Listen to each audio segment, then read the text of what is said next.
There are moments in life when the world turns its back on you, and you're left wondering if anyone would notice if you simply disappeared. Anna Briggs knew that feeling all too well.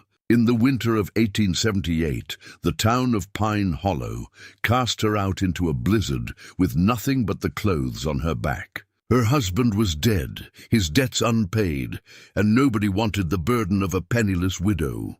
Most thought she'd freeze before morning. But 8 miles up the mountain, a man who'd lived alone for years found her collapsed in the snow. Thomas Hale had sworn off helping people long ago, but something made him carry this stranger to his cabin. What happened over that long winter would change them both. Before we continue, tell us where you're tuning in from, and if this story touches you, make sure you're subscribed, because tomorrow I've saved something extra special for you. 3 days before Anna Briggs found herself dying in the snow, she stood in the cramped back room of Henderson's General Store, her fingers working a needle through a torn flour sack. The November afternoon light came thin and grey through the single window. Barely enough to see by, but she'd learned to sew in worse conditions. Her wedding ring caught what little brightness there was. A simple gold band that had once meant everything and now felt like a shackle binding her to a dead man's debts. That's fine work. "Mrs. Briggs," old Henderson said from the doorway, his voice carrying that particular tone of pity that had become familiar over the past 6 months. "But I'm afraid I can't pay you for it." Anna's needle paused mid-stitch. She didn't look up. "I understood we had an arrangement, Mr. Henderson." "We did." "We do." He cleared his throat, and she heard him shift his weight from foot to foot. "It's just that Cooperman came by this morning. Said any shopkeeper who extends you credit or employment will find their own loans called in. I've got a wife and 3 children, Mrs. Briggs. I can't risk it." The needle moved again, steady and sure, though Anna's heart hammered against her ribs. "I see. I'm sorry. I truly am. If there was any way... Thank you for being honest with me, Mr. Henderson." She tied off the thread, bit it clean, and folded the mended sack with careful precision. "I'll be going now." She walked out through the store's front room, past shelves stocked with goods she could no longer afford to buy, past the warmth of the pot-bellied stove, into the cold afternoon air of Pine Hollow's main street. The town had never been much. 24 buildings clustered at the base of the mountain range, most of them log construction, all of them weathered by altitude and harsh winters. But it had been home for 5 years, ever since Samuel brought her here with promises of opportunity and a fresh start. Those promises lay buried with him now, 6 feet under the frozen ground of the cemetery on the hill. Anna pulled her threadbare shawl tighter around her shoulders. The wool had been thick once, woven by her mother's hands back in Ohio before the consumption took her. Now it was worn thin in places, more holes than fabric, but it was all she had left of her family. That and the memories, which sometimes felt like more burden than comfort. The street was quiet, most folks keeping indoors as the temperature dropped. Smoke rose from chimneys in straight grey columns, then bent sideways when it hit the wind coming down from the peaks. Anna had learned to read those smoke patterns. When they bent like that, it meant a storm was coming, usually within a day or 2. She needed to find work before the snow came. After that, travel would be impossible until spring thaw. And her landlord had already given her until the end of the week to pay the 2 months' back rent she owed. Martha Whitfield's dress shop stood on the corner, its painted sign swaying in the wind. Martha was the closest thing to a friend Anna had left in Pine Hollow, though even that friendship had grown strained under the weight of public opinion and Silas Cooperman's influence. Still, Martha had a kind heart and a practical head for business. Perhaps she needed help with the winter sewing. The shop bell chimed as Anna pushed through the door. Warmth enveloped her immediately. Martha kept a good fire going, and the familiar smell of fabric and lamp oil brought a moment of comfort.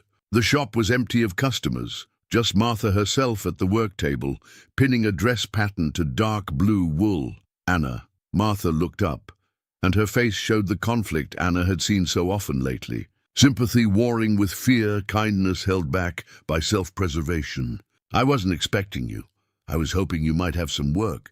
Mending, alterations, anything you need." Anna kept her voice steady, her pride intact even as she asked for help. "I'm a fast worker, and I'll take whatever rate you think fair." Martha set down her pins carefully, each movement deliberate, buying herself time. "You know I would if I could. Your stitching is better than mine, truth be told. But Cooperman, yes, he spoke to Henderson too. He's been to every business owner in town." Martha's voice dropped low, though they were alone. "He wants you gone, Anna. He's made that clear. Anyone who helps you stay will find themselves in the same position Samuel was in before he died." The mention of Samuel's name brought the familiar ache, though it had changed over the months. The sharp grief had dulled to something heavier, complicated by anger and confusion about the debts he'd left behind. $3,000 owed to Cooperman's bank with nothing to show for it. Samuel had never been a gambling man, never been reckless with money. Yet somehow in the last year of his life he'd borrowed and lost a fortune. "What am I supposed to do, Martha?" The question came out quieter than Anna intended. "Where am I supposed to go?" "I don't know." Martha came around the table, took Anna's hands in her own. Her fingers were warm, calloused from years of needlework, strong and capable. "If I had family nearby, I'd send you to them. If I had money of my own, I'd lend it. But William controls our finances, and he says we can't risk Cooperman's anger." "I understand. Do you have anyone? Any family back east who might take you in?" Anna shook her head. "My parents are gone. Samuel was an only child, and his parents died before we married." "There's no one." Martha squeezed her hands, and Anna saw tears forming in the older woman's eyes. "I'm so sorry. This isn't right. What they're doing to you, it isn't Christian and it isn't just, but it's happening anyway." Anna pulled her hands free gently, stepped back toward the door. "Thank you for your honesty, Martha. You've been kinder than most." Outside again, the wind had picked up, carrying the sharp scent of coming snow. Anna walked without direction at first, just moving to keep warm, her mind working through options that kept narrowing to nothing. She had perhaps $3 to her name, hidden in the lining of her skirt. Enough for a week's food if she was careful, but not enough for train fare to anywhere that might offer a fresh start. Not enough for a horse, barely enough to matter. The bank stood at the end of the street, 2 stories of painted white clapboard that looked out of place among the rough log buildings. Silas Cooperman had built it 5 years ago, when silver strikes in the nearby mountains brought a rush of prospectors and the money that followed them. The strikes had mostly played out now, but Cooperman had diversified, buying up property, extending loans, positioning himself as the most powerful man in Pine Hollow. Anna found herself walking toward it, though she had no clear plan. Perhaps she could reason with him, work out some kind of arrangement. Perhaps if she spoke to him directly, explained her situation, he might show mercy.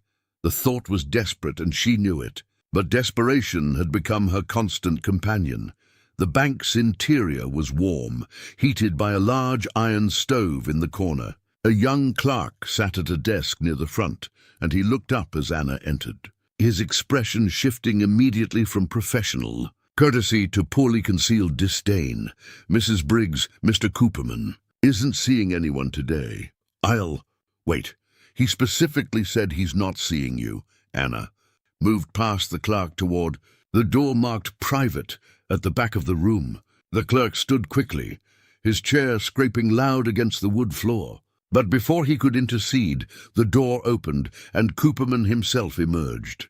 He was a tall man, well-fed in a town where most folks carried lean frames from hard work and lean times. His suit was expensive, tailored, his beard trimmed close in the fashion of Eastern businessmen. He looked at Anna with eyes that held no warmth, no sympathy, nothing but cold calculation.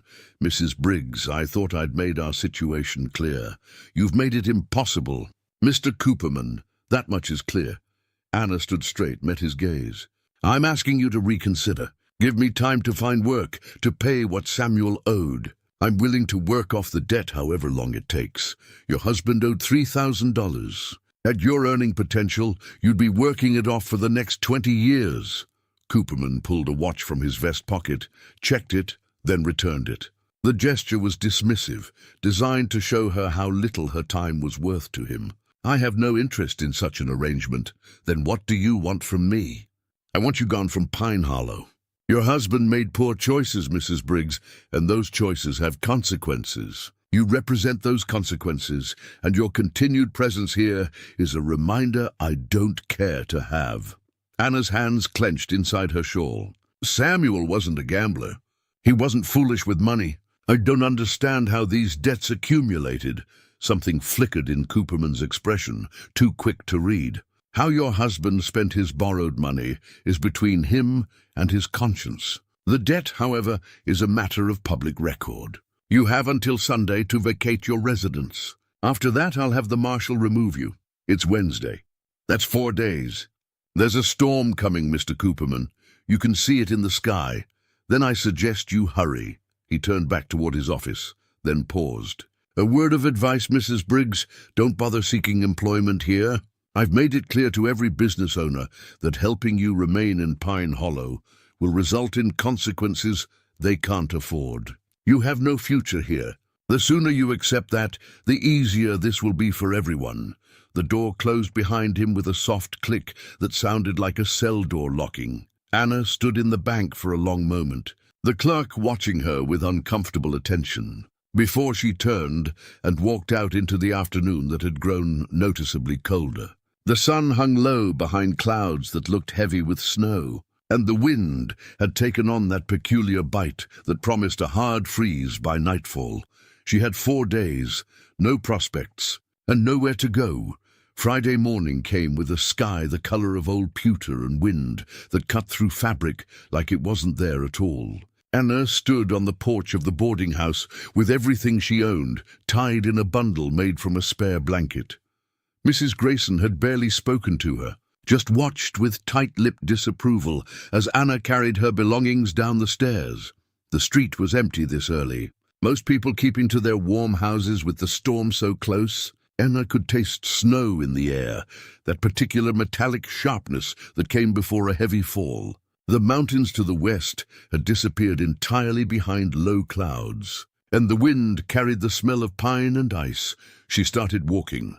Not toward the train depot, she couldn't afford passage, but toward the eastern road that led through the mountain pass toward the next town, some 40 miles distant. Perhaps she could find work there, somewhere Cooperman's influence didn't reach. It was a desperate plan, but it was all she had. She'd made it perhaps a quarter mile when she heard the horse behind her. Turning, she saw Silas Cooperman riding up with 2 men she recognized from town. The Reynolds brothers, who did odd jobs and enforcement work for anyone willing to pay. They weren't pleasant men on their best days. Mrs. Briggs, Cooperman reined his horse to a stop a few yards away. I thought I made it clear you were to be gone by this morning. I'm going. As you can see, the eastern road? Cooperman glanced at the sky, then back at her. That's a fool's errand in this weather. The pass will be snowed in before you're halfway through. That's my concern, Mr. Cooperman, not yours. He dismounted, handed his reins to one of the Reynolds brothers, and walked closer. Anna held her ground, though everything in her wanted to step back from the cold calculation in his eyes. I'm going to be direct with you, Mrs. Briggs, because I think you're smart enough to understand. Pine Hollow is my town. I've invested too much time and money here to have complications. Your husband became a complication. You're a complication. Complications need to be resolved. Samuel wasn't a complication. He was a person, a good man. Your husband found something he shouldn't have found. He asked questions he shouldn't have asked. And yes, before you ask, I dealt with that situation permanently. Cooperman's voice held no remorse, no shame. The debts were fabricated, Mrs. Briggs. Every dollar, every document.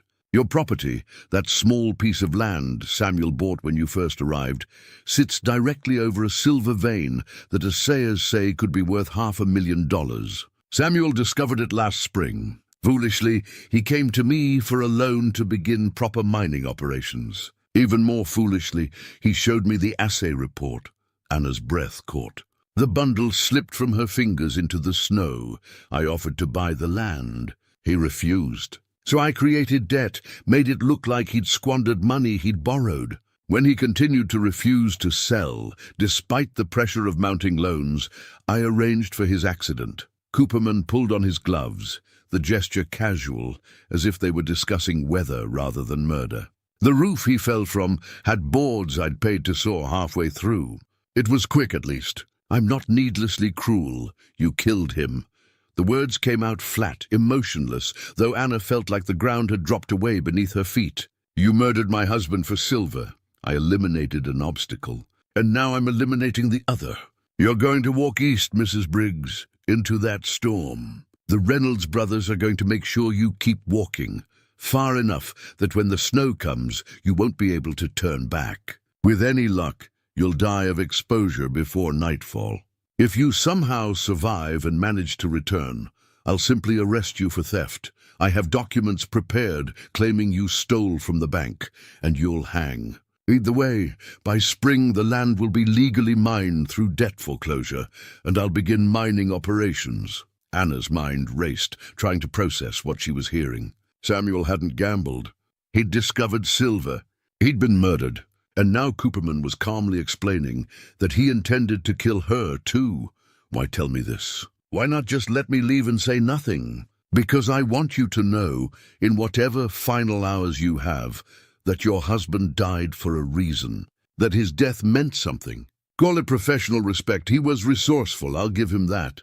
And because dead women don't repeat conversations, Mrs. Briggs, the storm will take you, and Pine Hollow will forget you ever existed. He turned back to his horse, mounted smoothly.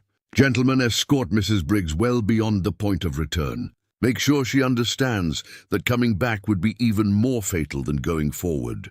The Reynolds brothers dismounted. The older one, Carl, grabbed Anna's arm. Let's go, ma'am. No sense making this harder than it needs to be. They walked her east, Carl on one side and his brother Ned on the other, their hands firm but not brutal on her arms. Anna stumbled once on the frozen ground, and they hauled her upright without comment. The wind grew stronger as they left the shelter of the town, and the first snowflakes began to fall, small and hard, like grains of rice against her face. The road climbed gradually into foothills, covered in pine and aspen, the bare branches of the latter rattling in the wind. Anna's mind churned as she walked. Samuel had found silver. Cooperman had killed him. Now she was being sent to die in a blizzard, and no one in Pine Hollow would question her disappearance. How much is he paying you? She asked the Reynolds brothers. Enough, Carl said. To murder someone? To walk someone out of town. What the weather does after that ain't our concern. They walked for what felt like hours, but was probably less than one. The snow fell heavier now, reducing visibility to a few dozen yards. The temperature had dropped significantly, and Anna's thin dress and threadbare shawl provided almost no protection. Her feet, in worn boots that let in water and cold, had gone numb. Finally, Carl stopped. They were perhaps 5 miles from town, maybe 6, at a place where the road bent around a granite outcropping. Beyond this point, the route became more treacherous, winding up into the high pass. This is far enough, Carl said.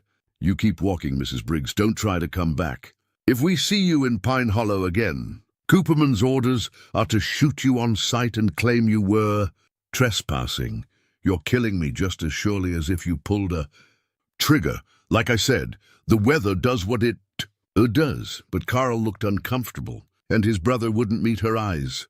For what it's worth, I'm sorry, but a man's got to make a living. They left her there, turned back toward town. Anna watched them disappear into the snow, then turned to face the road ahead. She could go forward, into the storm and the mountain pass, with no supplies and inadequate clothing. Or she could go back to Pine Hollow and be shot or arrested. Neither option offered survival.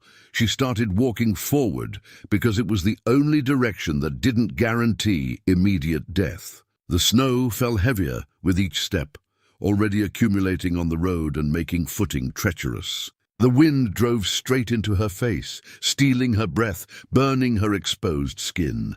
Within minutes, she was shaking uncontrollably from cold.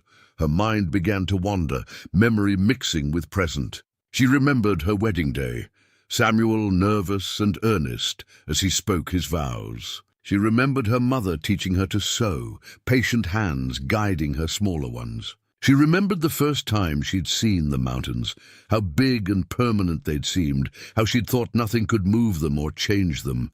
She'd been wrong. Mountains changed. Nothing was permanent except death, and that was coming for her now, in the form of white cold and failing light. Anna stumbled, went down on her knees in snow that was already 6 inches deep. Getting up took enormous effort. Her hands were beyond cold now, entering that strange warmth that meant frostbite. Her feet no longer hurt because she couldn't feel them at all. One step, she whispered to herself, her mother's words.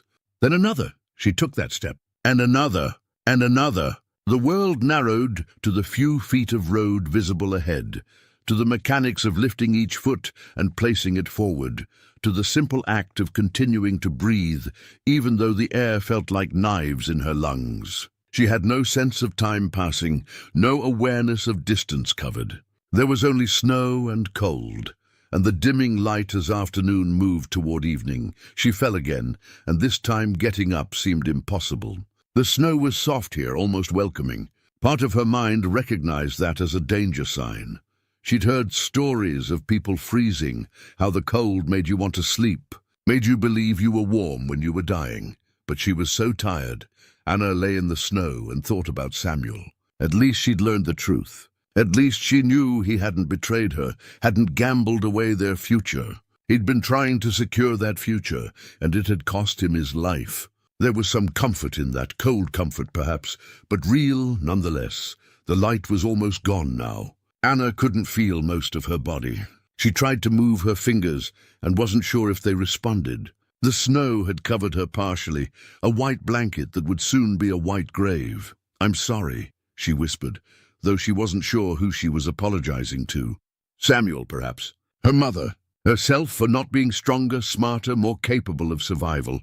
The snow fell. The wind howled. The light faded, and then through the storm a shape appeared. At first, Anna thought she was hallucinating, the cold playing tricks on her dying mind. But the shape solidified into a man on a horse wrapped in furs, moving slowly through the snow. He was speaking, though the wind tore his words away. Then he was beside her, dismounting, kneeling in the snow. His face was weathered, bearded, his eyes sharp and assessing even in the dim light. He touched her neck, checking for pulse, then her hands, and she saw his expression tighten.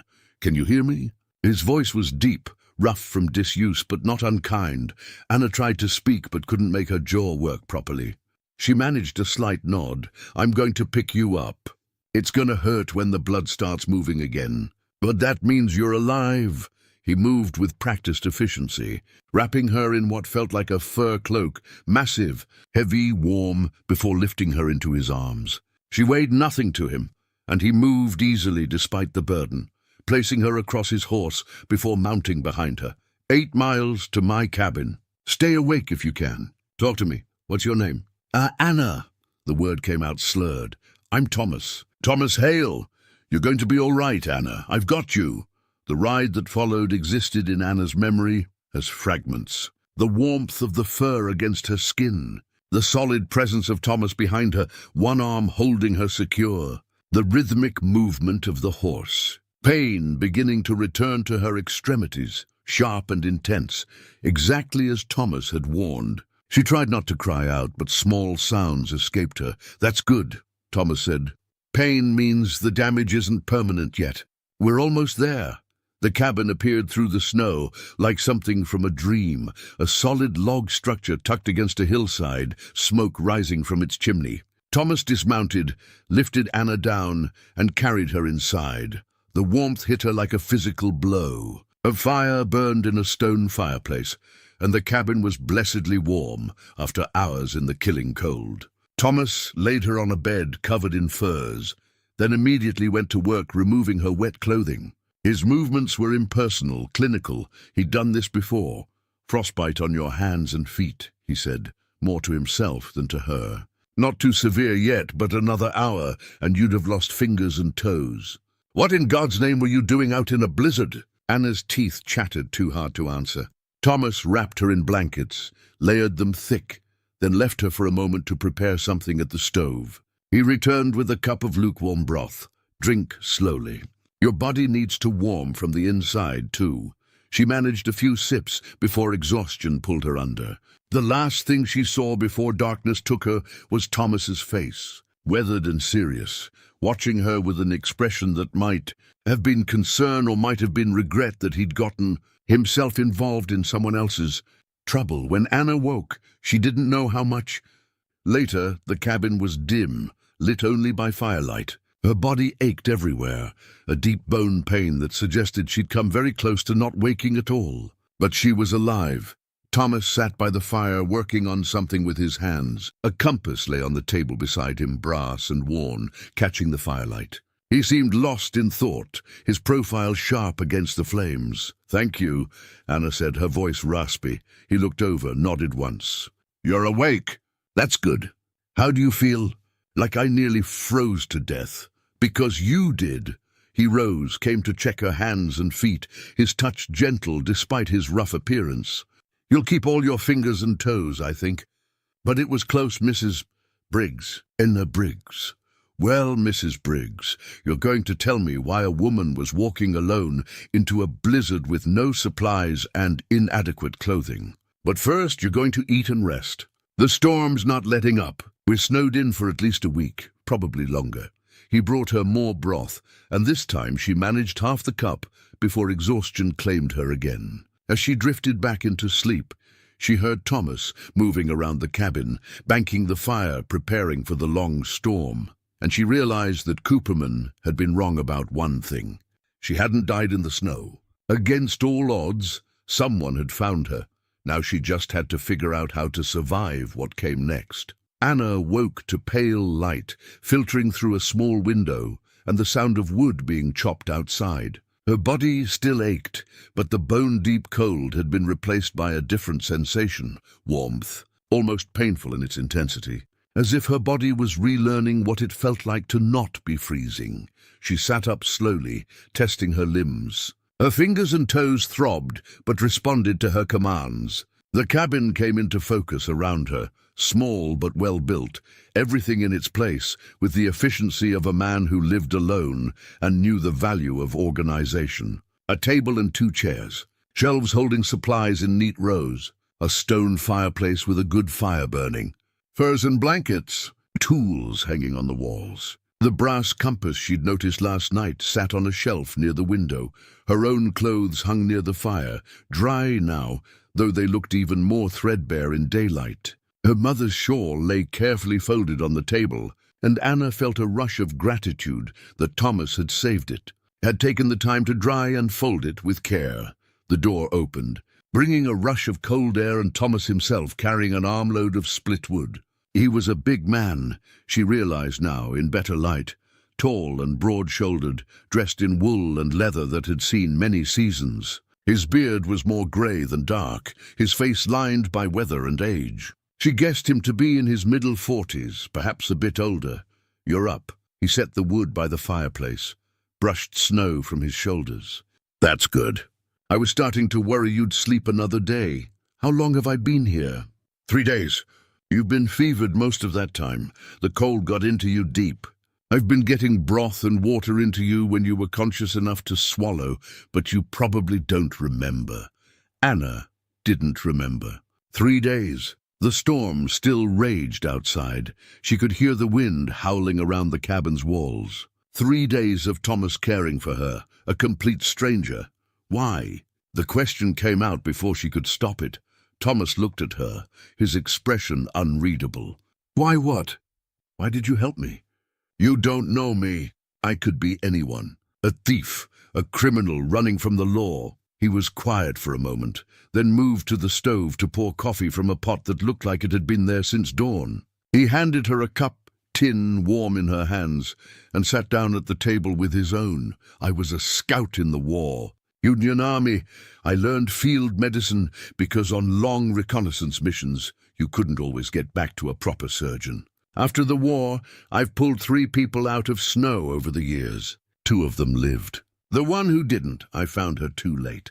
She had 2 children waiting for her at home, a husband who'd sent her to town for medicine they needed."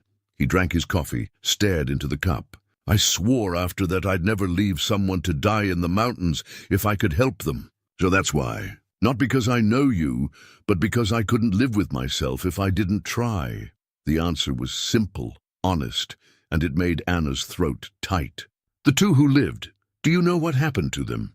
One was a prospector who thanked me and left as soon as the snow melted. Never saw him again. The other was a boy, maybe 10 years old, who'd gotten separated from his family's wagon train. I kept him here 2 weeks until his people came back looking for him. His father gave me a horse as thanks. Good horse, too. Rode him for 5 years. And now me, and now you." Thomas met her eyes. "You don't have to tell me why you were out in that storm, but we're going to be here together for at least another week, maybe 2, depending on how much snow falls. Might help to talk." Anna wrapped her hands around the coffee cup, felt the warmth seep into her palms. Part of her wanted to keep it all inside, to protect herself with silence. But Thomas had saved her life, had cared for her for 3 days while she was helpless. He deserved some honesty. "My husband died 6 months ago. The banker in Pine Hollow, Silas Cooperman, claimed Samuel owed him $3,000. He foreclosed on everything, forced me out of town. I had nowhere to go. The storm came up faster than I expected. It wasn't the whole truth, but it was enough truth to explain her presence on the mountain." Thomas nodded slowly. "Pine Hollow? I'd go there twice a year for supplies. Cooperman's a snake, everyone knows it, but he's got the money and the power, so people look the other way. I'm sorry about your husband. Thank you. You have family elsewhere? Someone I can get word to when the snow clears?" No family? No friends who'd take me in?" Anna heard the bleakness in her own voice. "I'm entirely alone, Mr. Hale. Thomas. Out here we don't stand on formality." He stood, moved to the stove, and began preparing something that smelled like salt pork and beans. "You're not alone right now, though. That's something. Over the next few days, a routine developed. Thomas would wake early, check the storm's progress, tend to his animals, a horse, a mule, and a few chickens he kept in a lean-to attached to the cabin. Anna, as her strength returned, began helping with small tasks, washing dishes in melted snow water, mending Thomas's clothes, which needed it badly, preparing simple meals from his stores of dried meat, beans, flour, and preserved vegetables. They didn't talk much at first. Thomas seemed unused to conversation, comfortable with long silences. But Anna found those silences restful rather than awkward. After months of townspeople's judgment and whispers, being with someone who expected nothing of her felt like a gift. On the 4th day, she was strong enough to stand at the window and look out at the snow. It had accumulated to the height of the cabin's windows, creating a white wall that blocked most of the light. The world had shrunk to this small space, this warm refuge against the killing cold outside. "Does it ever scare you?" Anna asked. "Being this isolated?" Thomas looked up from the leather strap he was mending. "Used to. First winter after I came up here, I thought I'd made a mistake. The silence gets inside your head, makes you hear things that aren't there. But then I realized the silence wasn't empty. It was full of weather and animal sounds and the mountain itself. You just have to learn to listen differently. How long have you been here?" 12 years. Built this cabin with my own hands the first summer. It's not much, but it's solid. Keeps the wind out, holds the heat in. That's all a man really needs. Why did you come here? To the mountain? Thomas's hands stilled on the leather. For a moment Anna thought he wouldn't answer, that she'd pushed too far into his privacy. But then he set down the strap and looked at her directly. "I came home from the war to find my wife and daughter dead. Cholera outbreak while I was gone. They'd been in the ground 3 weeks before I got the letter. I couldn't—" He stopped, his jaw working. "I couldn't stay in that house, in that town. Everything reminded me of them, so I left. Came as far west as I could, then up into these mountains. Figured if I was going to hurt, I might as well do it somewhere nobody else had to watch." Anna felt tears prick her eyes. Not for herself, but for this man who'd lost everything and chosen exile rather than sympathy. "What were their names?" "Margaret, my wife, and Clara, our daughter. She was 8 years old." Thomas's voice was steady, but his hands had clenched into fists. "I hadn't said their names out loud in years. Not until just now. I'm sorry I made you— No. He cut her off, but gently. It's all right. Maybe it's time I did say their names. Seems wrong, somehow, that the only place they exist is in my memory, and I won't even speak of them. Anna crossed to the table, sat down across from him. Her own grief felt small suddenly, compared to losing a child, losing a whole family. At least she and Samuel had had time together, even if it had ended badly. At least she'd been there when he died. Samuel and I tried for children, she said quietly. I was pregnant 3 times. Lost each one before the 4th month. After the 3rd time, the doctor said my body probably couldn't carry to term. It broke something between us, I think. Samuel never blamed me out loud, but I always felt like I'd failed him somehow. That's a hard thing to carry, yes, but at least I knew him, loved him, had years together even if they weren't what we'd hoped. Your daughter never got to grow up. Your wife never got to see you come home. That's worse. Thomas was quiet for a long moment. When he spoke again, his voice was rough. There's no scale for grief, Anna. It all hurts. Trying to measure whose pain is greater doesn't help anyone. They sat in companionable silence after that, both lost in their own memories. Outside, the wind continued its assault on the cabin. But inside, the fire crackled warmly, and the lamp cast gentle light across the rough wood table. That night, Anna had the nightmare for the first time in weeks. She was back in Pine Hollow, watching Samuel fall from the roof in slow motion. But in the dream, she knew about the sword boards.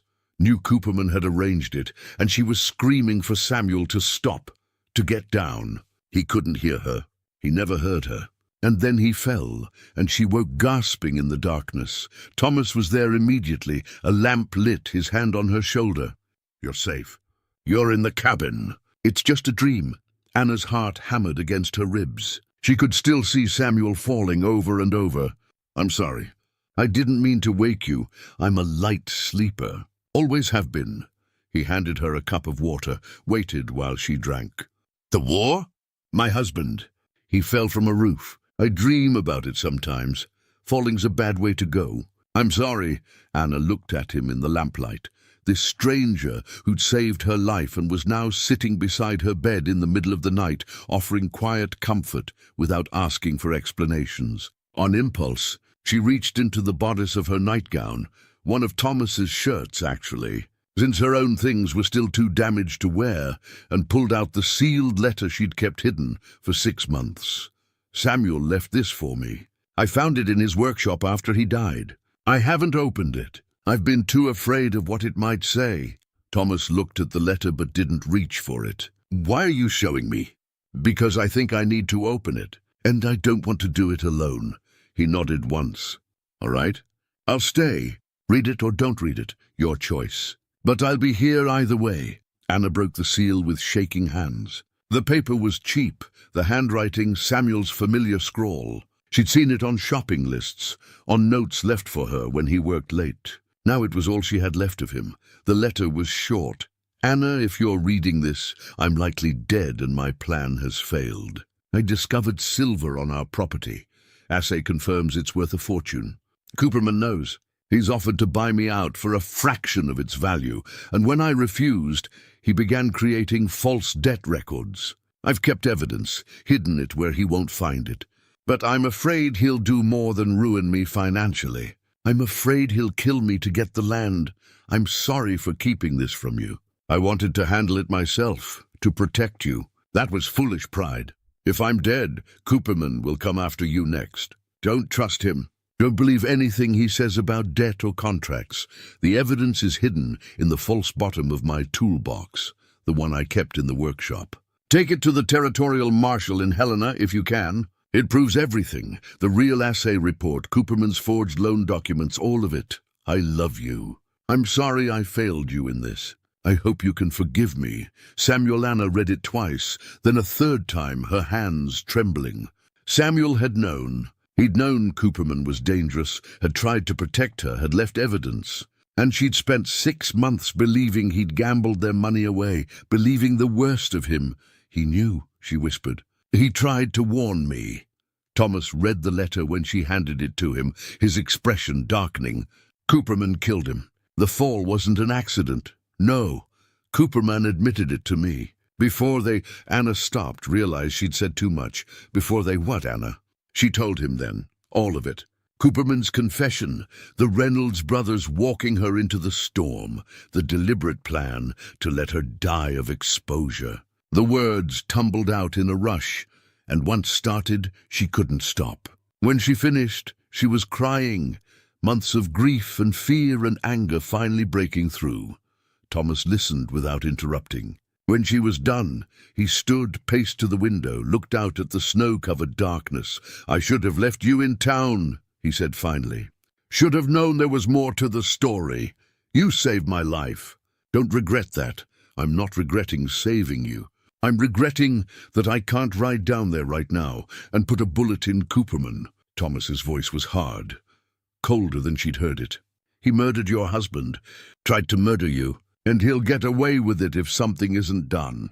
The evidence Samuel mentioned, I never found it. By the time I read the letter, Cooperman had already taken everything from the workshop, claimed it for debt. Then we'll find other evidence. Or we'll get testimony from people he's hurt." Or Thomas stopped, rubbed his face. "Or we'll figure something out. But you're not going back to Pine Hollow alone, and you're not letting that man get away with murder." Anna stared at him. "Why would you help me? This isn't your fight." "Maybe not. But I'm tired of being up here alone while people like Cooperman do whatever they want to, whoever they want. And maybe," he paused, seemed to be choosing his words carefully, "maybe you're not the only one who needs saving, Anna. Maybe I need this too. A reason to care about something other than just surviving another winter." The confession hung in the air between them. Outside, the storm raged on, but inside the cabin something had shifted. They weren't strangers anymore. They were allies, bound by shared grief and the determination to see justice done. "When the snow clears," Anna said, "we'll go back together. We'll find the evidence or make new evidence. We'll expose him." "When the snow clears," Thomas agreed. And for the first time since Samuel died, Anna felt something other than despair. She felt anger, yes, but also purpose. Cooperman thought he'd won. He thought she'd died in the snow, convenient and quiet. He was wrong. She was alive, she knew the truth, and she had an ally. That would have to be enough. The storm broke on the 7th day. Anna woke to sunlight streaming through the window, real sunlight, bright and clear, the first she'd seen since arriving at the cabin. The silence was startling after days of wind's constant howl. When she looked out, the world had been transformed into a landscape of white, pristine and beautiful and utterly inhospitable. Thomas was already up, dressed for the cold, preparing to dig out the lean-to where the animals were kept. "Storm's over," he said, "but we're still snowed in. It'll take weeks for the pass to clear enough for travel." "Maybe longer," Anna nodded, part of her relieved. She wasn't ready to face Pine Hollow yet, wasn't ready to confront Cooperman or the people who'd stood by while he ruined her. Here in the cabin she could gather her strength, plan, prepare. Here she was safe. The days developed a rhythm. Thomas taught her mountain skills, how to read weather in the sky, how to move safely through deep snow, how to preserve food and ration supplies. Anna took over more of the domestic work, cooking meals that were simple but nourishing, mending not just Thomas's clothes but improving them, adding patches and reinforcements that would last. They talked more easily now, the initial awkwardness gone. Thomas told her stories about his war years, about scouting missions through enemy territory where silence meant survival, about friends lost and battles survived and the strange, guilty relief of coming home alive when so many didn't. Anna told him about her childhood in Ohio, about her mother's quiet strength and her father's early death, about meeting Samuel and believing she'd found stability, a future. About the slow erosion of that belief as Samuel became secretive and distant in his final year. "I was angry at him," Anna admitted one evening as they sat by the fire. "Even after he died, I was angry. I thought he'd been weak, foolish. Now I know he was trying to protect me, trying to handle everything himself. But I'm still angry. Angry that he didn't trust me enough to tell me the truth. Angry that he left me alone to deal with the consequences. Anger's natural. Doesn't mean you didn't love him. I did love him, but I'm not sure I knew him at the end. And now I never will. Thomas stared into the fire, his face thoughtful. Margaret and I had a fight before I left for the war. Something stupid, I can't even remember what now. I was angry when I left, and she was crying, and I didn't turn back to make it right. Figured I'd have years to apologize when I came home. But I didn't get years. I got nothing. And I've spent 12 years wondering if she died, thinking I was still angry with her. She knew you loved her. A fight doesn't erase that. Maybe, but I'll never know for sure. That's the thing about death, Anna.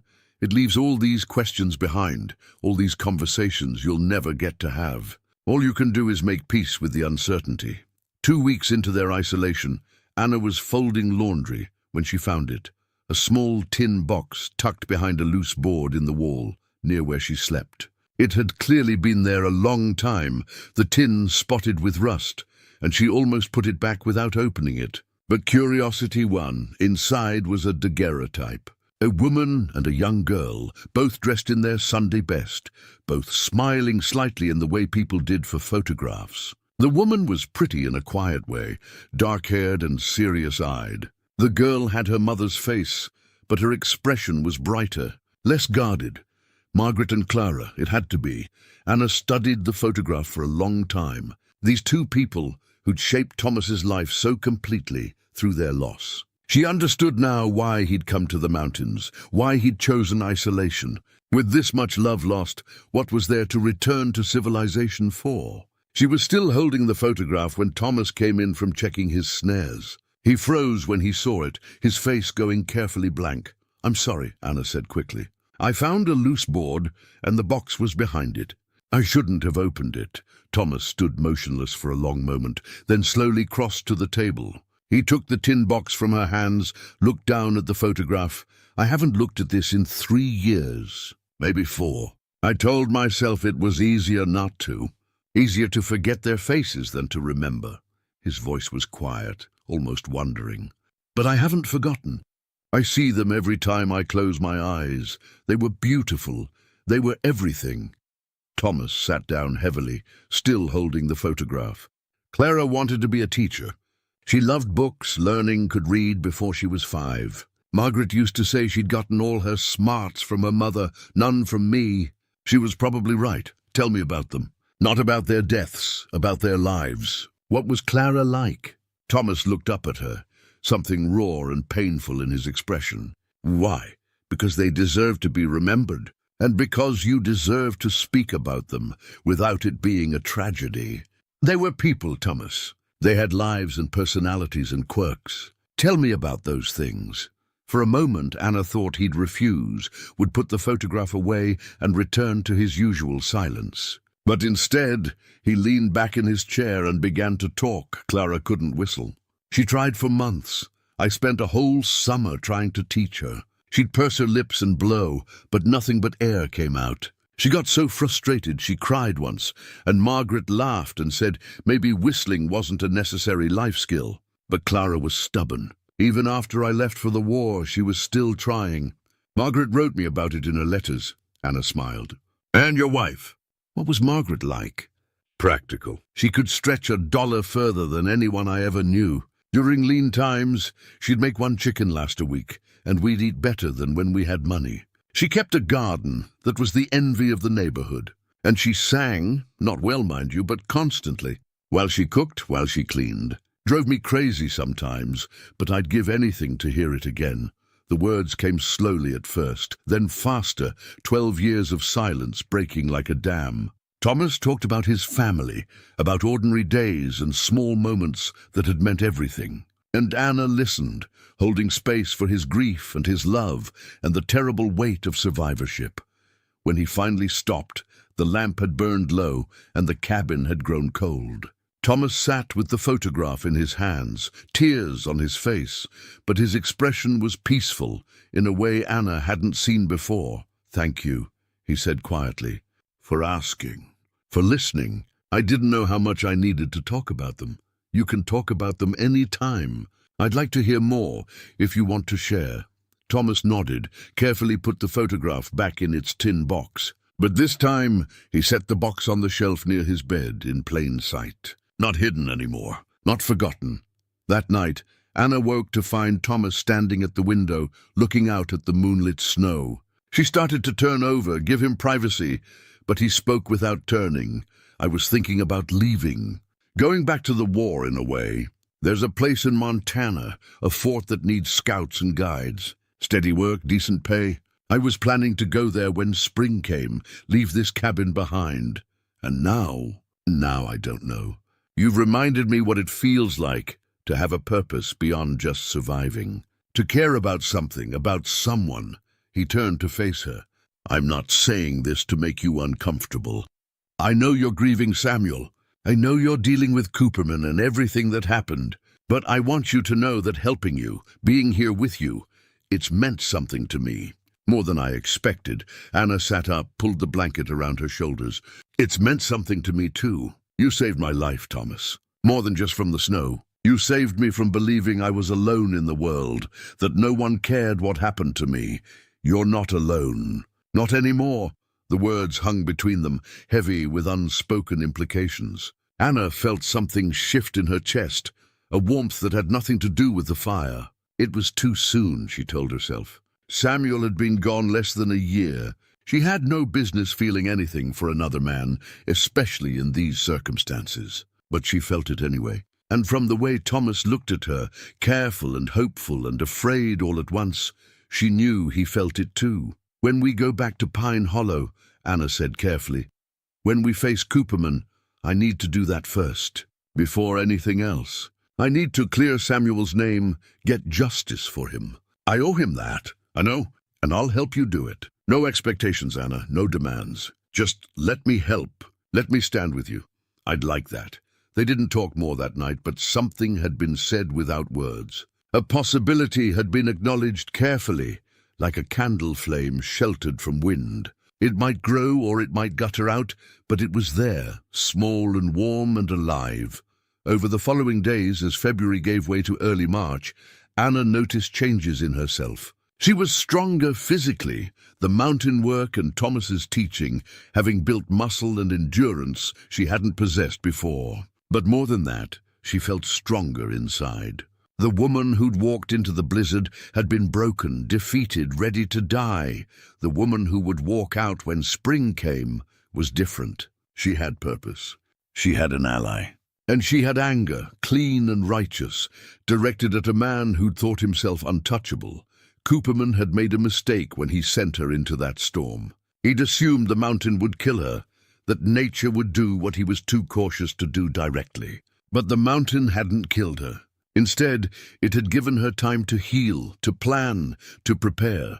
When she returned to Pine Hollow, she wouldn't be the penniless widow people had pitied or scorned. She'd be something else entirely, something dangerous. And Silas Cooperman was going to learn that some women didn't die quiet. Some women came back. March brought the first signs that winter's grip was loosening. The sun rose earlier each morning and set later each evening. During midday, the temperature climbed above freezing, and Anna could hear water dripping from the cabin's eaves, snow melting and refreezing. The mountain's slow thaw beginning. Thomas began taking longer trips to check his trap lines, sometimes gone for half a day or more. He always left Anna well supplied with firewood and food, and he'd taught her how to use his rifle if needed, though he said she'd likely never need it. Bears are still sleeping. Wolves won't come near the cabin if you keep the fire going. The only real danger up here is the cold, and you know how to manage that now. Anna did know. She could read the weather, bank a fire to last hours, layer clothing for maximum warmth. She'd become comfortable in this isolated place, learning to appreciate the silence Thomas had spoken of, the way it wasn't empty but full of subtle sounds, wind through pines, distant bird calls, the creek running beneath its ice. One afternoon, while Thomas was out checking traps, Anna decided to organize his shelves properly. He'd been living alone so long that his system, if it could be called that, consisted mainly of putting things wherever they'd fit. She found supplies mixed together haphazardly, food items next to tools, medical supplies scattered across 3 different shelves. She was consolidating the medical supplies when she found a set of wood-carving tools wrapped in oiled cloth. The tools were well made and clearly expensive, the kind a craftsman would treasure. They'd been carefully maintained, despite apparent disuse. The blades sharp and free of rust. When Thomas returned that evening with 2 rabbits and a grouse, Anna had the tools laid out on the table. I found these while organizing. They're beautiful. Do you carve? Thomas glanced at the tools, and something crossed his face. Not quite pain, but close. Used to. Haven't touched them in years. Why not? Clara loved to watch me carve. I'd make her little animals mostly. Dogs, horses, birds. She'd line them up on her windowsill like a little zoo. He picked up one of the knives, turned it in his hands. After she died, I couldn't bear to touch them. Reminded me too much of her. Anna understood that kind of pain, the way ordinary objects could become unbearable weights. Maybe it's time to try again. Not to forget her, but to remember her differently. To honor what she loved. Thomas was quiet for a long time, still holding the knife. Finally, he nodded. Maybe you're right. Would you like to learn? Carving, I mean. It's good for winter evenings, gives your hands something to do. I'd like that. So Thomas taught her. They started with simple projects. A spoon from a piece of pine, a bowl from a section of birch. Anna's first attempts were clumsy, the wood splintering under her inexperienced hands. But Thomas was patient. He showed her how to work with the grain, how to let the wood guide the blade, how to see the shape inside the rough piece and carefully reveal it. Margaret used to say, carving was about patience, Thomas said one evening as they worked by lamplight. About taking away everything that doesn't belong until only the truth remains. That's beautiful. And wise. She was both those things. He smiled, a real smile that reached his eyes. I'm glad I can talk about her now. About both of them. It hurt less than I thought it would. Or maybe it hurts differently. Not like a wound, but like remembering something precious that you'd misplaced and found again. Yes, exactly that. As Anna's carving skills improved, she began to experiment with more complex shapes. She carved a small bird, then a horse, then a human figure. The human figure was meant to be Thomas, though she didn't tell him that. She wanted to capture his strength, the way he carried himself with quiet confidence, the kindness in his weathered face. One evening in late March, Thomas produced a folded piece of paper from his jacket pocket. Went to the pass today. Snow's melting fast, faster than usual for this time of year. The road will be passable in 2 weeks, maybe 3. We should start preparing for the trip down. Anna felt her stomach tighten. For weeks, she'd been safe here, removed from Cooperman and Pine Hollow and the complications waiting below. Now reality was reasserting itself. I'm not sure I'm ready. You're ready. You're stronger than you think, Anna. Stronger than you were when you arrived, certainly. Thomas leaned forward, his expression serious. But we need to plan this carefully. Cooperman thinks you're dead, which gives us an advantage. If we're smart about how we approach this, we can use that. They spent the next several evenings planning. Thomas had contacts in the territory, men he'd guided through the mountains, traders he'd dealt with over the years. Some of them owed him favors. One in particular, a man named Jacob Winters, who ran a trading post between Pine Hollow and Helena, had been wronged by Cooperman in a land deal and might be willing to help. Winters isn't brave enough to stand against Cooperman alone, Thomas explained. But if we can show him that Cooperman's vulnerable, that there's evidence of wrongdoing, he might be willing to testify. And if we get Winters, others will follow. Nobody likes Cooperman, they're just afraid of him. What about the evidence Samuel mentioned in his letter? The toolbox with the false bottom? We'll have to assume Cooperman destroyed it or has it hidden somewhere we can't reach. But if we can find other victims, other people Cooperman has swindled, we can build a case without Samuel's evidence. It'll be harder, but not impossible. Anna felt a flicker of hope. She'd been so focused on Samuel's specific situation that she hadn't considered the bigger picture. Cooperman had been operating in Pine Hollow for 5 years. How many others had he cheated? How many people might be willing to speak out if they knew they weren't alone? There's Martha, Anna said slowly. She told me Cooperman had threatened her husband's business. She might know of others? Good, we'll start with her. Quietly, carefully. The key is building a coalition before Cooperman realizes what's happening. If he knows you're alive and gathering evidence, he'll move against us. We need to be ready to present everything to the territorial marshal all at once. Give Cooperman no time to destroy records or intimidate witnesses." They talked late into the night, refining their plan. Thomas would approach his contacts first, feeling out who might be willing to help. Anna would write down everything she knew, every conversation with Cooperman, every detail of what the Reynolds brothers had done. They'd need documentation, testimony, leverage. It felt good to plan, to take action instead of just surviving. Anna realized that Thomas had been right. She was ready for this, not just physically but emotionally.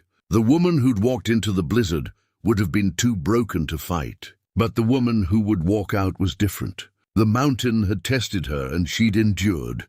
One evening, as Anna practiced her carving, she asked Thomas about something that had been puzzling her. "When you found me in the snow, why were you out in that storm?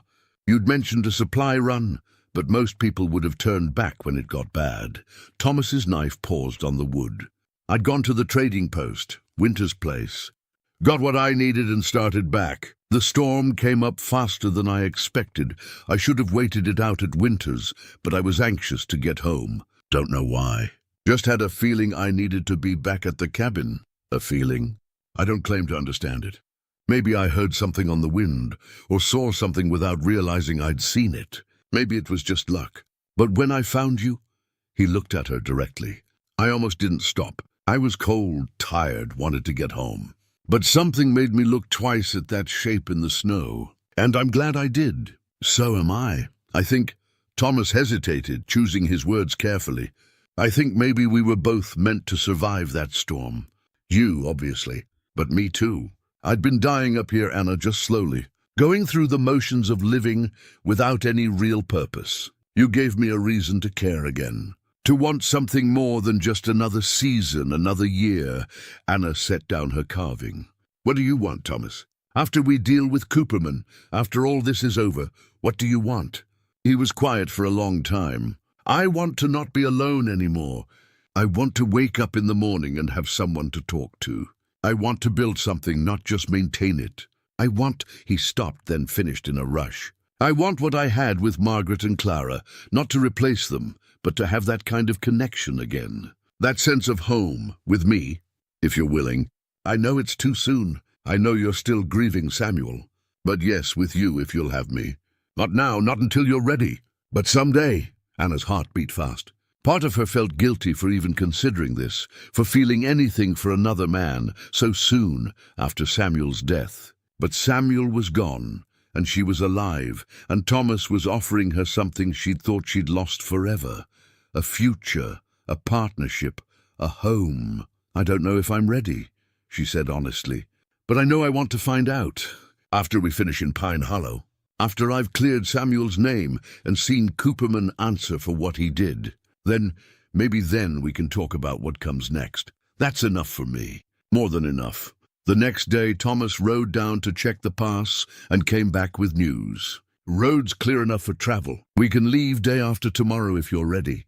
Anna looked around the cabin that had been her refuge, her sanctuary, for nearly 2 months. She'd arrived here barely alive, broken and defeated. She was leaving stronger, prepared, with an ally and a plan. "I'm ready."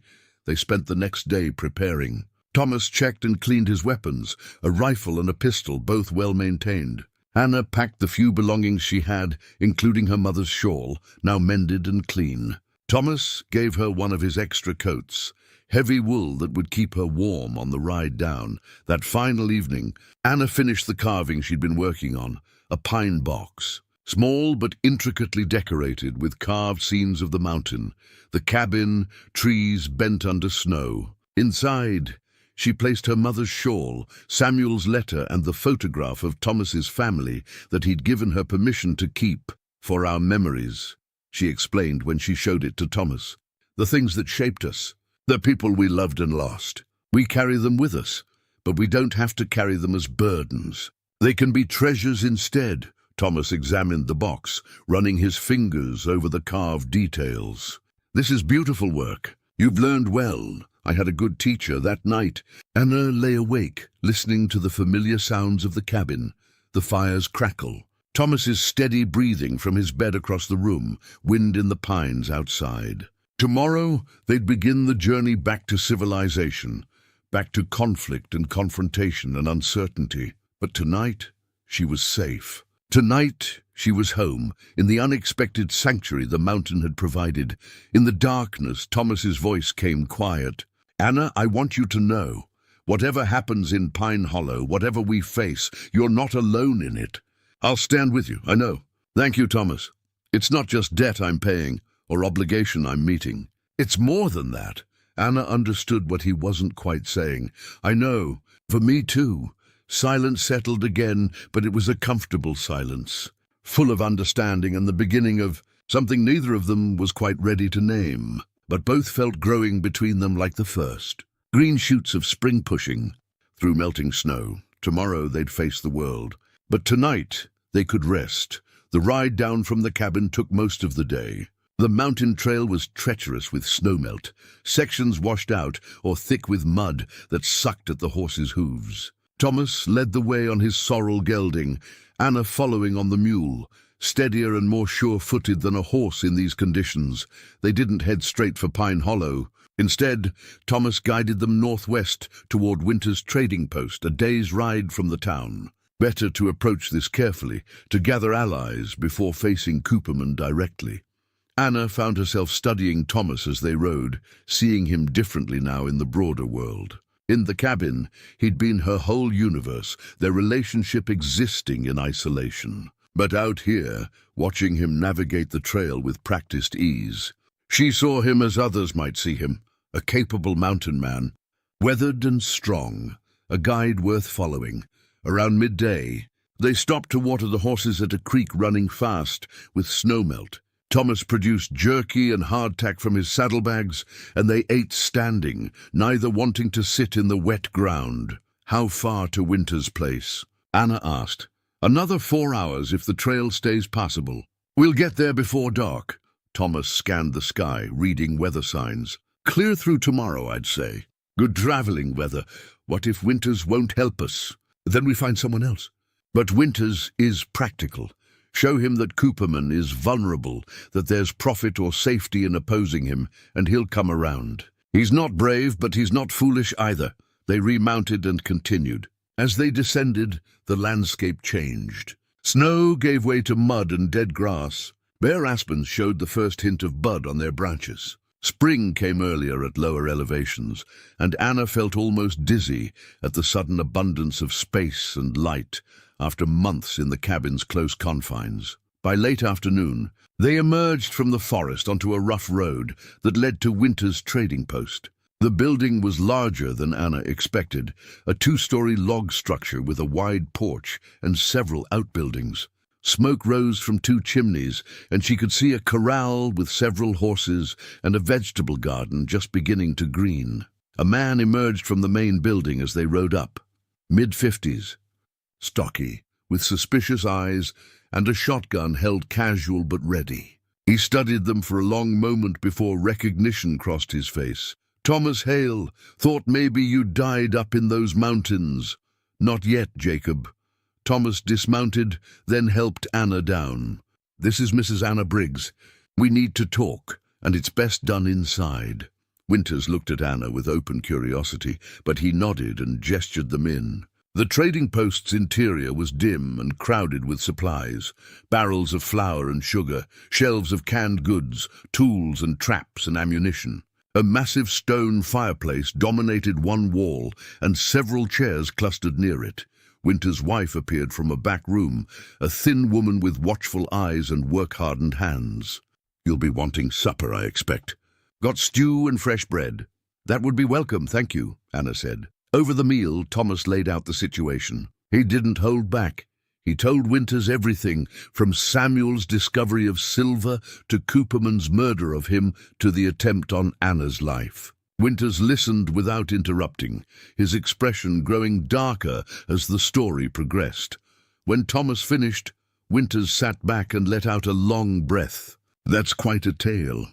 You have proof of any of this?" Anna pulled Samuel's letter from her coat and handed it over. Winters read it slowly, his wife reading over his shoulder. "This is Samuel Briggs' hand." Winters asked. "It is. I'd know his writing anywhere. And you're certain Cooperman confessed to killing him?" He told me himself. Explained the whole thing, the forged debts, the sabotaged roof, his plan to claim the land after I died in the storm. He didn't think I'd live to repeat it. Winters exchanged a look with his wife. "Cooperman tried something similar with me 3 years back. I owned some land south of Pine Hollow, inheritance from my father. Good timber on it. Cooperman approached me with an offer to buy, and when I refused, he suddenly produced documents claiming my father had taken a loan from his bank years prior, using the land as collateral. The papers looked official, had what appeared to be my father's signature. Were they real?" Thomas asked. "I don't know. My father's been dead 10 years. I can't ask him. But I knew he'd never liked bankers, never trusted them enough to borrow. He paid cash for everything. Still, I couldn't prove the documents were forged, and Cooperman had the law on his side. I lost the land. How many others?" Anna leaned forward. "How many people has Cooperman done this to?" "Hard to say. People don't talk about it. Shame, I suppose, or fear. But I know of at least 3 other cases like mine. The McAllister family lost their farm. Old Henderson, who ran the general store before it went to his son, lost property near the creek. And there was a prospector named Davies who claimed Cooperman stole his claim through legal trickery. Davies got drunk one night and shot at Cooperman's house. Missed, but the marshal ran him out of the territory. Would any of them testify?" Thomas asked. Winters was quiet for a moment. "Maybe, if they thought it would make a difference. But Cooperman owns the marshal, owns half the businesses in Pine Hollow. Going against him is dangerous. Which is why we need numbers," Anna said. "Not one person's word against his, but 5, 10, however many victims we can find. All together, all at once. We take it to the territorial marshal in Helena over Cooperman's head. That might work." Winters rubbed his jaw thoughtfully. "The territorial marshal, man named Bishop, has a reputation for honesty. Won't be bought, won't be bullied. If you can get him solid evidence, he'll act on it. Then that's what we do," Thomas said. "We find the victims, document the cases, present everything to Bishop. Can you help us?" Winters looked at his wife again, some silent communication passing between them. Finally he nodded. "I'll help. And I know where to find the McAllisters. They're farming up near Helena now. Might be willing to talk. Henderson's son might have records from his father's case. And I heard Davies ended up in Butte. Could send word to him. What about people still in Pine Hollow?" Anna asked. "Were people who've been hurt but are too afraid to leave or speak up?" "Martha Whitfield, the seamstress," Winter's wife said quietly. "Cooperman holds a loan over her husband's business. She might talk if she thought there was real chance of stopping him. And there's the Reynolds brothers. The Reynolds brothers work for Cooperman," Anna interrupted. "They're the ones who walked me into the storm. I know. But Carl Reynolds has a conscience, or at least the shadow of one. His brother Ned is pure mean, but Carl, he might be persuaded to testify if he thought he wouldn't hang for it." The conversation continued into the evening. Winters drew up a list of possible witnesses and began calculating how to approach each one. Some would need to be contacted discreetly, others might respond to a direct appeal. It would take weeks to gather everyone, to document their cases, to prepare a presentation strong enough to convince the territorial marshal to act. "Where will you stay while we work on this?" Winters asked. "Can't go back to the cabin, too isolated. And Pine Hollow's too dangerous if Cooperman learns you're alive. There's an old trapper's cabin, about 10 miles west of here," Thomas said. "Haven't been used in years, but it's still standing. We could base ourselves there, stay out of sight while we coordinate everything. I'll supply you," Winters offered. "Food, ammunition, whatever you need. Consider it my contribution to bringing that snake down." They left the trading post before dawn the next morning, supplied and provisioned, with Winters' promise to begin contacting potential witnesses. The trapper's cabin Thomas had mentioned was rougher than his own place. 1 room, dirt floor, roof that leaked in several places. But it was shelter, and it was hidden, accessible only by a trail that few people knew existed. Over the following weeks, a network began to form. Winters sent word to the McAllisters and Davies. Thomas rode out to contact people he knew who'd had dealings with Cooperman. Anna wrote everything down, creating a detailed record of each case, each piece of evidence, each witness statement. Martha Whitfield was the hardest to approach. Anna couldn't risk going into Pine Hollow herself, so Thomas went, claiming to need dress goods for his sister staying with him. Martha was suspicious at first, afraid of a trap. But when Thomas mentioned Anna's name and showed her Samuel's letter, she broke down weeping. "I was so sorry," Martha told Thomas in the back room of her shop, her voice barely above a whisper. "I tried to help, but William was so afraid of losing the shop. Cooperman threatened to call in our loan if I gave Anna any work or shelter. I've felt guilty every day since, knowing she probably died in that storm. She didn't die. She's alive and she's fighting back. Will you help her?" Martha wiped her eyes, straightened her shoulders. "Yes. Tell me what you need." Thomas returned to the trapper's cabin with Martha's testimony. Cooperman had forged her husband's signature on loan documents, doubling their debt without their knowledge. She had the original documents and the forgeries, had kept them in case she ever found the courage to challenge him. "That's good," Anna said, reading through Martha's statement. "That's evidence of forgery. If we can show a pattern of it, Bishop will have to act." More witnesses came forward, slowly but surely. The McAllisters provided testimony about their farm. Davies, contacted in Butte, sent a detailed account of how Cooperman had stolen his mining claim through manipulation of territorial land office records. Each case added weight, built the picture of systematic fraud and intimidation. The breakthrough came from an unexpected source. Carl Reynolds appeared at the trapper's cabin late one evening, alone, his hat in his hands. "Mrs. Briggs," he said when Anna answered his knock. "I need to talk to you." Thomas was there immediately, rifle ready, but Anna waved him back. "Let him speak. I've been thinking about what we did, walking you out into that storm. I told myself it wasn't murder, that you might survive, that we were just following orders. But I knew you'd die, and I did it anyway because Cooperman paid well and because I was a coward." Carl looked at his boots. "I can't undo it, but I can testify. I can tell the marshal what Cooperman ordered, what we did. Won't bring your husband back, but maybe it'll help." "Why now?" Thomas asked, still suspicious. "Why come forward?" "Because my wife's pregnant. First child. And I was thinking about what kind of man I want to be when that baby looks at me. Not the kind who murders women for money. Not the kind who serves a snake like Cooperman." Carl met Anna's eyes. "I'm not asking for forgiveness, just offering testimony if you'll have it." Anna studied him for a long moment. Carl Reynolds had helped try to kill her, but he was also the key to proving Cooperman's direct involvement in attempted murder. "I'll have your testimony. But you understand that when this goes to court, you'll likely face charges yourself." "I understand. I'm willing to take responsibility for what I did." Carl's testimony was damning. He detailed Cooperman's orders, described the conversation where Cooperman had admitted to murdering Samuel, provided dates and specifics that corroborated Anna's account. With Carl's statement, they had direct evidence of conspiracy to commit murder. By mid-April, the case was built. 23 witnesses, 14 documented cases of fraud or intimidation, physical evidence of forgery, testimony of murder, and attempted murder. Anna and Thomas spread it all out in the trapper's cabin, papers covering every surface, a web of crimes spanning 5 years. "This is enough," Thomas said. "Bishop will have to act on this. We need to take it to Helena." But Anna was staring at one particular document, the property deed to the land she and Samuel had owned. The land with the silver. According to the records Winters had obtained, Cooperman hadn't filed a claim on it yet. Legally, it still belonged to her. "He's waiting," Anna said slowly. "Cooperman's waiting to make sure I'm really dead before he files the claim. He doesn't want any legal complications. So that land is still mine.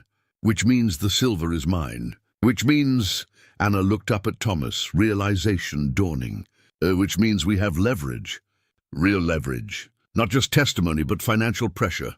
If I reclaim that property publicly, Cooperman loses everything he's worked for. And if he tries to stop me, he proves his guilt. Thomas smiled slowly. You're thinking like a tactician now.